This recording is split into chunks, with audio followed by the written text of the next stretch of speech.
विद्यार्थ्यांनो, काल तुम्हाला मी 11वी क्रॉप सायन्सचा फर्स्ट पेपरचा सिलेबस लिहून दिला. आता तुम्हाला सेकंड पेपरचा सिलेबस लिहून देतो आणि त्या चॅप्टरमध्ये काय आहे थोडक्यात सांगतो. बघा, पेपर सेकंड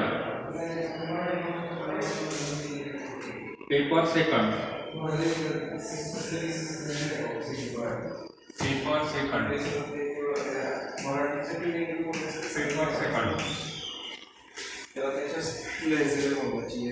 पहिला चॅप्टर आहे सीड,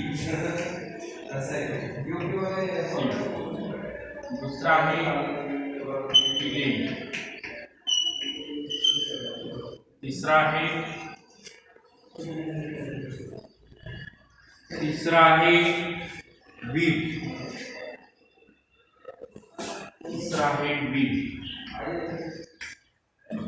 चौथा आहे इरिगेशन,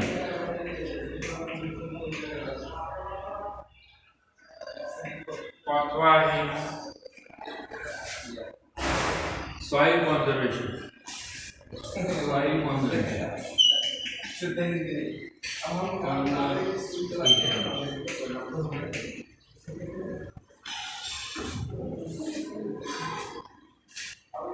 पुढचा आहे क्रॉपिंग सिस्टीम. सहा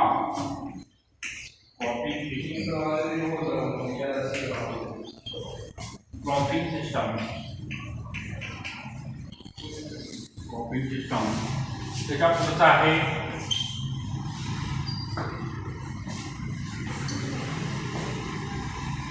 हार्वेस्टिंग. पुढचा आहे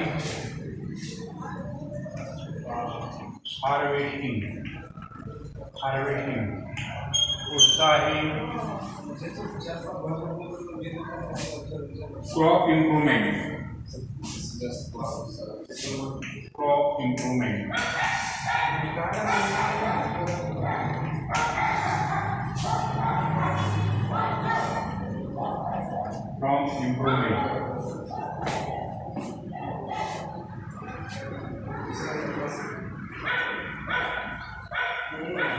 पुढचा आहे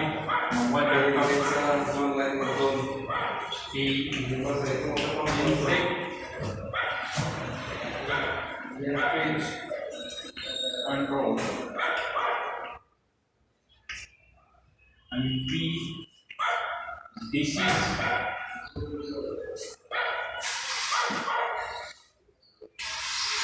diseases of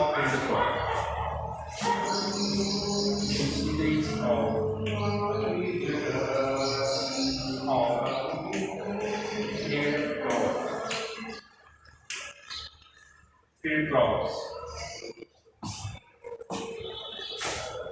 बघा, आपण मागील पिरियडमध्ये पेपर फर्स्टचा सिलेबस आणि त्याचं थोडं शिकलो.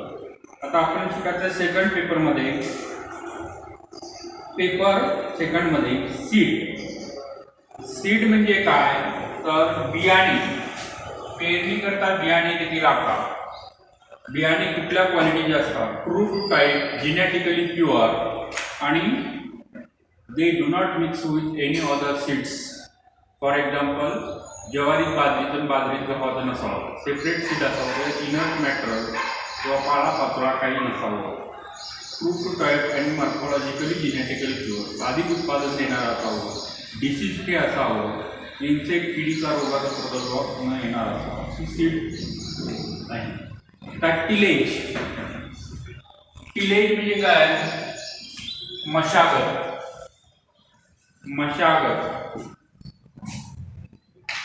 टिलेज म्हणजे काय, टिलेज म्हणजे पूर्व मशागत कुठली, फ्लोईंग.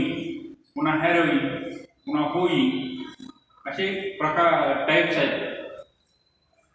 हे जे केले जमिनीची मशागत करायची, नांगरणी केली कुळवणी करायची, कुळवणी केली की कोळपणी करायची, रासनी म्हणायचं त्याला, केली मशागत करणे. बरीच उपलब्ध आहेत तुमच्याकडं. फ्लोईंग करण्यासाठी फ्लो, हॅरोईंग करण्यासाठी हॅरो, होईंग करण्यासाठी हो, हे इन्स्ट्रुमेंट वापरून तुम्हाला त्याची मशागत करायची आहे. इलेज केल्यामुळं अधिक उत्पादन होतं, नांगरणी केल्यामुळं पाणी ऑब्झर्व होतं, तणाचा नाश होतो, जमिनीला चांगलं ऊन लागल्यामुळे त्यात असणारे कीटक वगैरे यांचा नाश होतो, अंडी वगैरे घातलेले असतात कीटकांना, पुढील त्याची उपज होत नाही आणि त्याचा नाश होतो. टिलेज म्हणजे त्याचा नाश होतो. टिलेज म्हणजे त्या तणाचा नाश होतो, तणाचा नाश होतो, किडीचा वगैरे नाश होतो, जमीन भुसभुशीत होते, म्हणजे पेरलेल्या बियाण्याच्या मुळ्या वगैरे जास्त खोल जातात आणि पडलेला पाऊस चांगल्या प्रकारे ॲब्सॉर्ब होतो आणि जमिनीत ओलावा टिकून राहतो. जमिनीत ओलावा टिकून राहतो आणि पिकाचं जोमानं वाढतो आणि उत्पादन चांगल्या प्रकारे निघतं. पुढचा आहे वीड म्हणजे तण. आपल्या मराठीत एक म्हण बघा, तण खाई धन. म्हणजे पिकात जर तण असेल तर पीक चांगल्या प्रकारे येत नाही आणि पिकाला लागणारे हवा, पाणी वगैरे जे काही असतं इसेन्शियल्स त्याचे, ते तण खातं आणि तणाचीच वाढ जोमाने होते पिकापेक्षा. म्हणून तण खाई धन म्हणजे उत्पादनात घट येते, पीक चांगलं नाही. तण खाई धन. They compete with water, nutrient, space. म्हणून विडीमुळं तण खाई धन म्हणतात. तणाचे काही फायदे आहेत. काही तण साप चावला असता त्याच्यावर लावला जातो. उदाहरणार्थ गमासेस, उदाहरणार्थ काही उदबत्ती बनवली जाते काही तणापासून. उदाहरणार्थ लवाळ आहे, लवाळ्याच्या सीड्सपासून उदबत्ती बनवली जाते. काही ॲरोमॅटिक तण आहे, त्याचा सुगंध चांगला आहे, त्याचा सुगंधी तेल बनवलं जातं. आणि तणाचे तोटे आहेत. ते कॉम्पीट विथ क्रॉप प्लांट, ते compete for space, light and moisture. जर पिकाला लागणारं हवा, पाणी याचं ॲब्सॉर्ब करून घेतं. म्हणून तण खाई धन असं आपल्याकडं मराठीत म्हण आहे. तणाचं जे स्वच्छ असतं फवारणी करा. अलीकडे विडीसाईड निघाले, तणनाशक निघाले. पेरणीपूर्वी जर जमिनीवर पेरले, फवारले तर त्या तण आपोआप जागी जळून जातं. पूर्वीच्या काळी खुरपून काढलं जात होतं किंवा कोळपणी करून काढलं जात होतं किंवा खंदून काढलं जात होतं. असे ट्रॅडिशनल म्हणजे पारंपरिक पद्धतीनं तणाचा नाश करतात. अलीकडं विडीसाईड्स निघाले, ॲट्रॉझेन, सिमॉझेन, ग्लुकोर्डी, असे बरेच प्रकारचे तणनाशक आहेत. ठराविक पिकात ठराविकच सिलेक्टिव्ह, नॉन सिलेक्टिव्ह, कुठल्या तणासाठी कुठलं तणनाशक, हे आधी बाजारात सगळं उपलब्ध आहे. हे तणनाशक खुरपणीचा मजूर लागण्याची, दे सेव्ह द लेबर चार्जेस, आणि केमिकल वापरून, विडीसाईड वापरून तणाचा तुम्ही नाश करू शकता. तणाचा तुम्ही तणनाशक फवारणी करून नाश करू शकता. तण खाई धन आपल्याकडं मराठीत म्हण बी आहे, तण खाई धन. आता पुढचा आहे इरिगेशन.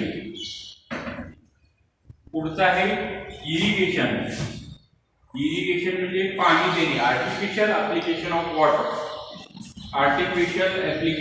वॉटर.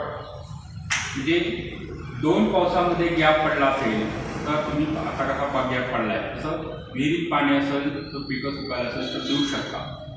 त्याला इरिगेशन म्हणायचं. त्याच्यासाठी नद्या, तलाव, विहिरी, बोर असे बरेच प्रकारे इरिगेशन तुम्ही पिकाला देऊ शकता. इरिगेशन बघा. पुढचा आहे सॉईल कॉन्झर्वेशन चॅप्टर. म्हणजे मातीची जतन. मोठा जर पाऊस झाला तर पाण्याबरोबर माती वाहून जाते, मग तुम्हाला पिकं पेरण्याकरता माती राहत नाही. म्हणून सॉईल कॉन्झर्वेशन प्रॅक्टिसेस अडॉप्ट केलं. कडनी बांध आणि बंड्स किंवा लाईव्ह बंड्स आहेत. म्हणजे महानंदीसारखी वनस्पती, बऱ्याच वनस्पतीवर तुम्ही शेताच्या बांधाला किंवा आपल्या नदी असेल तर शेताच्या कडनी महानंदीसारखी वनस्पती लावली जाते. म्हणजे पाण्यामुळं आपली जमीन वाहून जात नाही. म्हणून सॉईल कॉन्झर्वेशन प्रॅक्टिसेस अडॉप्ट केल्या जातात. सॉईल कॉन्झर्वेशन लाईव्ह बंड्स आहेत आणि कडेने बांध घातले जातात आणि त्याच्याकडे ड्रेनेज चॅनल सोडले जातात. मातीची जपणूक केली पाहिजे, जतन केली पाहिजे. माती पाण्याबरोबर मोठ्या पावसाबरोबर वाहून नको, बांध घालून तशी तिथं जागेवर राहिली पाहिजे. सॉईल कन्झर्वेशनसाठी मूग उडीद जर पेरला तर मोठा पाऊस असल्यामुळे ते जमिनीवर पसरलेले असतात, त्याच्यामुळे मातीची गट असतात, तर त्याच्यामुळं माती वाहून जाऊ शकत नाही. त्यामुळं माती वाहून जाऊ शकत नाही. त्याच्यामुळं काय होते, माती वाहून जाऊ शकत नाही. आता हार्वेस्टिंग बघा, पुढचा चॅप्टर आहे. नाही, क्रॉपिंग सिस्टम आहे. पिकाचे प्रकार किंवा पीक पद्धती. क्रॉपिंग सिस्टीम काही ठिकाणी, उदाहरणार्थ कोकणात 60 पिकच वर्षानुवर्षे पेरलं जातं, त्याला मोनोकल्चर असं म्हणायचं, किंवा मिक्स पद्धतीने पेरलं जातं. उदाहरणार्थ तुरी सोयाबीन पेरलं जातं आणि 4 ओळी तुरीच्या, 2 ओळी तुरीच्या, 4 ओळी सोयाबीनच्या, किंवा हायब्रिड ज्वारमध्ये तुरी पेरल्या जातात. असं मिक्स पद्धती किंवा मल्टिपल क्रॉपिंग किंवा क्रॉप रोटेशन, एका पिकाची फेरपालट. तुम्ही खरीपात जर काय घेतलं असेल मूग उडीद तर रब्बी तुम्ही हरभरा घेऊ शकता. असं म्हणजे क्रॉप रोटेशन, पिकाची फेरपालट करत आहे, म्हणजे जमीन तुमची सुपीक होते. खरीपात मूग उडीद पेरल्यामुळे त्याच्यामुळं गाठी असतात आणि त्याच्यामुळं काय होतं, जे नत्रयुक्त खत, नत्रयुक्त हवेचं नत्रीकरण, स्थिरीकरण जमिनीत गाडलं जातं, नत्र मिळालं जातं जमिनीला. म्हणजे पुढील पेरणाऱ्या पिकाला गहू हरभरा आहे त्याला नत्रयुक्त टाकण्याची गरज पडत नाही. पुढचं आहे हार्वेस्टिंग, म्हणजे पिकाची काढणी. हार्वेस्टिंग म्हणजे पिकाची काढणी ॲट राईट स्टेज, करेक्ट टायमाला काढायचं. उशिरा जर काढणी केली तर नुकसान होतं, कारण शेंगा फुटायला लागतात, वाळलेल्या शेंगा असतात आणि फुटायला लागतात आणि जमिनीवर काढतात आणि पुन्हा उगवून येतात. त्याच्यासाठी राईट स्टेजेसला किंवा लवकरही काढायचं नाही. त्याच्यामध्ये ओला असेल तर क्वालिटी धरण्याचा कमी प्रयत्न येतो. ॲट राईट स्टेज, पानं पिवळीनंतर धान्यातलं मॉइश्चर कमी व्हायला लागल्यानंतर योग्य स्टेजेसला हार्वेस्टिंग काढायचं. अलीकडे हार्वेस्टर निघालेले, गहू काढायचा असेल तर मशीन निघाले. तुम्ही मशीन त्या शेतात उभा करून ते डिझेलवर चालणारे असते फिरवितो, त्याच्यात आपोआप गहू कापला जातो किंवा तुरी कापल्या जातात. अलीकडे हार्वेस्टिंगसाठी मशिनरी निघालेली आहे. हार्वेस्टिंग बघा, त्याच्यासाठी होईंग केलं जातं किंवा ट्रॅडिशनल पद्धतीने हाताने कापून फळ्यात वाळवून बडवून किंवा बैलाच्या पायाखाली तुडून पूर्वीची पद्धत. अलीकडे नावकडे थ्रेशर इज अवेलेबल, त्यात घातलं की आपोआप तिकडं पोतं बदल तिकडं पुसकट पडतं. हार्वेस्टिंग म्हणजे काढणी, थोडा वेळानं कापून घ्यायचे पूर्वी. अलीकडं हार्वेस्टिंगसाठी मी निघाले, मशीन्स निघालेले. मी ते मशीन त्याच्यातून फिरवून हार्वेस्टिंग करू शकता. हार्वेस्टिंग मशीन फिरवून तुम्ही हार्वेस्टिंग करू शकता. पुढचं आहे क्रॉप इम्प्रूव्हमेंट. पिकात सुधारणा. क्रॉप इम्प्रूव्हमेंट हे जेनेटिक्स अँड प्लांट ब्रीडिंगचा सब्जेक्ट आहे. जेनेटिक्स अँड प्लांट ब्रीडिंग बघा, जेनेटिक्स अँड प्लांट ब्रीडिंग हा क्रॉप इम्प्रूव्हमेंट म्हणजे सुधारणा करायची. कमी कालावधीत निघणाऱ्या जाती. काही पूर्वी काय होतं, काही 6 महिने लागायचे सोयाबीन निघाला, 6 महिने, आता 2.5-3 महिन्यात निघून जातो. किंवा मूग उडीद पूर्वी 3-3.5 महिन्यात लागायचे, आता 2-2.5 महिन्यात निघून जाणारा मूग उडीद निघाले. त्याच्यामुळे क्रॉप इम्प्रूव्हमेंट करायची पाहिजे. आणि अधिक उत्पादन, पूर्वी कमी उत्पादन निघायचं, अलीकडे इम्प्रूव्हमेंट केल्यामुळे, हायब्रिडायझेशन केल्यामुळे काय होतं, अधिक उत्पादन निघतं, त्याच्यावर रोग येत नाही, कमी पाण्यावर निघतं. अशा बरेच क्रॉप इम्प्रूव्हमेंट केलेले आहे. सुधारणा स्टडी चाललेला असतो विद्यापीठामध्ये त्याच्यावर, आणि नंतर ते जाती रिलीज केल्या जातात आपल्या एरियामध्ये पेरण्याकरता. क्रॉप इम्प्रूव्हमेंट म्हणजे पिकात सुधारणा उभा करायची. रोगमुक्त जाती, किडी मुक्त जाती, अधिक उत्पादन देणाऱ्या जाती, कमी कालावधीत निघणाऱ्या, कमी पाण्यावर निघणाऱ्या, कमी खतावर निघणाऱ्या, अशा क्रॉप इम्प्रूव्हमेंट जे काही पूर्वीचे होते त्याच्यावर मात केलेली आहे. Crop improvement. पुढचं आहे इन्सेक्ट पेस्ट कंट्रोल. बघा, इन्सेक्ट पेस्ट कंट्रोल आणि diseases of field crop. Insect pest control बघा, किडीचा प्रादुर्भाव कसा टाळायचा. अलीकडं पिकं किडीनं लष्करी आळे आले तर पूर्ण पिकच नाश होतो. उदाहरणार्थ ऊसावर टिप स्मट सारखा रोग आला, उसावा काय रेड रॉट म्हणजे लाल्या म्हणतात त्याला मराठी, लाल ऊस दिसतो. ह्याच्यामुळं उत्पादनात घट येते, पीक नाश होतो. त्याच्यासाठी इन्सेक्ट निघाले, उदाहरणार्थ ब्लिस्टर बिटल ऑफ बाजरा, त्याच्यामुळं फार नुकसान होतं त्या किडीमुळं. किंवा ग्राउंड पॉटर हरभऱ्यावर येणारी घाटी आली, त्याच्यामुळं फार नुकसान होतं. त्याच्यासाठी त्याचा कंट्रोल करायचा कीटकनाशक फवारणी, म्हणजे त्यामुळं आधी बरेच तुमच्याकडे लेटेस्ट अवेलेबल आहेत मार्केटमध्ये, त्याचा उपयोग करून किडीचा प्रादुर्भाव टाळायचा. Diseases of field crop, disease रोग बघा, पिकावर येणारे रोग, तांबेरा येतो याच्या प्रभावावर, आणि ज्वारीवर येतो स्मट, असे बरेच रोग आहेत. त्याचा अलीकडे बाजारात अवेलेबल आहेत फंगीसाइड्स म्हणायचं डिसीज कंट्रोलच्या त्याला, आणि त्याची वेळोवेळी फवारणी करायची. ते झालं सिलेबस तुमचा 11वीचा. हा झाला सिलेबस, पेपर फर्स्ट आणि पेपर सेकंड. आता 11वीचा आपल्याला पुढील चॅप्टर चालू करायचा आहे, डिसीजेस ऑफ फील्ड क्रॉप. आपल्याला diseases of first crop, morphology पहिला चॅप्टर आहे मॉर्फॉलॉजी. तुम्हाला 11वीच्या दृष्टीनं 12वीच्या दृष्टीनं जे महत्त्वाचे चॅप्टर आहे तेच चॅप्टर अगोदर शिकवले जाते. 12वीच्या दृष्टीनं जे महत्त्वाचे चॅप्टर आहेत तेच अगोदर शिकवले जातील. बघा आपण कोणतं 12वीच्या दृष्टीने जे महत्त्वाचे चॅप्टर, पुढचा चॅप्टर आहे पहिला काय पेपर फर्स्टमधला मॉर्फॉलॉजी. तुम्हाला हे तर समजलेलं आहे की क्रॉप सायन्स, क्रॉप सायन्स किती मार्काचा आहे, 120 मार्काचं प्रॅक्टिकल आणि 80 मार्काची थेरी आहे. आणि तुम्हाला 80 पैकी 40 मार्काचे पेपर फर्स्टला आणि पेपर सेकंडला पेपर आहेत. तो पेपरचा पॅटर्न तुम्हाला फर्स्ट 5 मार्काचे फिलिम्स, 6 मार्काचे फिलिम ब्लँक्स आहेत, 2 मार्काच्या डेफिनेशन आहे. बाकीचा question number 2 write a short note, अलीकडं म्हणून 4 लिहायचे असतात, 6 दिलेले असतात, 8 मार्क. सेकंड क्वेश्चन नंबर 3 तसाच आहे, 4 शॉर्ट नोट दिलेले असतात, लिहायचे असतात, आणि 6 दिलेले असतात क्वेश्चन, त्यापैकी 4 लिहायचे 8 मार्क. अशा 8 मार्काचे 5 प्रश्न आहेत. 5वा प्रश्न तसाच आहे, 6वा प्रश्न तसाच आहे, आणि 5 प्रश्न आहेत. असे 40 मार्काचा क्रॉप सायन्सचा पेपर आहे. क्रॉप सायन्स स्कोरिंगचा सब्जेक्ट आहे.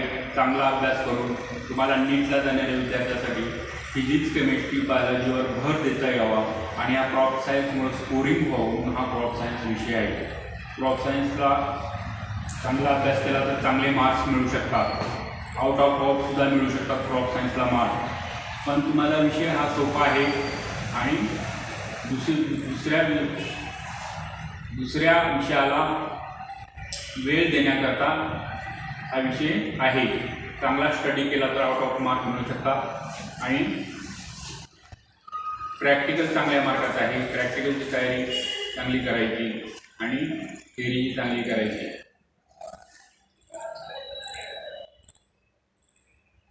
पुढचा चॅप्टर आहे मॉर्फॉलॉजी. मॉर्फॉलॉजीमध्ये आता पार्ट्स ऑफ प्लांट शिकायचं आहे आपल्याला. मॉर्फॉलॉजीमध्ये आपल्याला काय शिकायचं आहे, काइंड्स अँड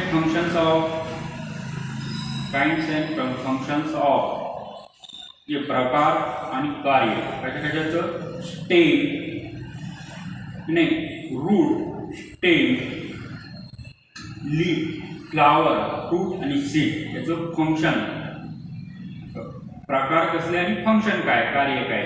रूट मुळाचे प्रकार आणि त्याचं कार्य काय, स्टेम खोडाचे प्रकार आणि त्याचं कार्य काय, लीफ पानाचं प्रकार कोणते आणि त्याचे फंक्शन्स काय, फ्लावर फुलाचे प्रकार किती आणि त्याचं कार्य काय, फ्रूट्स बघा फ्रूट्सचे प्रकार किती आणि कार्य काय, फ्रूट्सचे प्रकार किती आणि कार्य काय. आणि सीड बघा त्याचे प्रकार किती आणि त्याचं कार्य काय शिकायचं आहे आपल्याला. त्याचं डिटेल स्टडी शिकायला या मॉर्फॉलॉजी चॅप्टरमध्ये. Crops are basically plant. Crop म्हणजे बेसिकली प्लांट आहे, वनस्पतीचा क्रॉप म्हणजे. There is a great variation in the structure of different parts and flowering parts. There is a great variation in the structure and different parts of flowering. वेगवेगळ्या पिकाची वेगवेगळी पाने फुले असतात. There are about 3 lakh species of flowering plants. फुलं येणाऱ्या आपल्या जगभरात किती 3 लाख स्पेशीज आढळतात. These species show variation in their structure. त्याच्या वेगवेगळं स्ट्रक्चर, कोणाचं गुलाबाचं फुल वेगळं असतं तर मोगऱ्याचं फुल वेगळं असतं, म्हणजे सोयाबीनची फुलं वेगळी असतात तर मूग उडदाची फुलं वेगळी. There is a species show variation there structure. पानं केळीची पानं वेगळी असतात तर पेरूची पानं, म्हणजे सगळ्या फुलं पानांमध्ये व्हेरिएशन आहे. इन स्पाइट ऑफ डायव्हर्सिटी, ह्या बदलामुळे ते follow the basic similar plan of construction of plant body. त्याच्यासाठी बेसिक तुम्हाला शिकलं पाहिजे. मूळ काय आहे? The branch of biology that will study of structure of plant is called morphology. Morphology काय आहे? ब्रँच आहे बायोलॉजीची, जी पाना फुलाचा अभ्यास केला जातो. स्ट्रक्चर पानं फुलं फळाचा अभ्यास केला जातो किंवा त्याच्या धान्याचा अभ्यास केला जातो, सीड्सचा अभ्यास केला जातो, त्याला मॉर्फॉलॉजी म्हणतात. मॉर्फॉलॉजीची डेफिनेशन काय? The branch of biology that deals with the study of structure of plants is called. बाह्य अभ्यास, त्याचं स्ट्रक्चर कसं आहे प्लांट वनस्पतीचं, याचा अभ्यास करणाऱ्या शास्त्राला मॉर्फॉलॉजी म्हणतात. बघा मॉर्फॉलॉजीची डेफिनेशन लिहून घ्या. Morphology morphology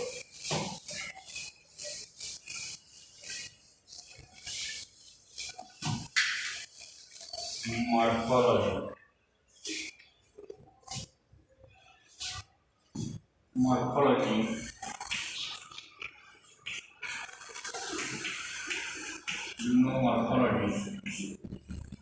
morphology, the branch of biology, the branch of biology that deals biology शाखा मॉर्फॉलॉजी. आणि तिथं वनस्पतीच्या बाह्य याचा अभ्यास केला जातो, पानं फुलं फुल येतात. The study of deals with the study of structure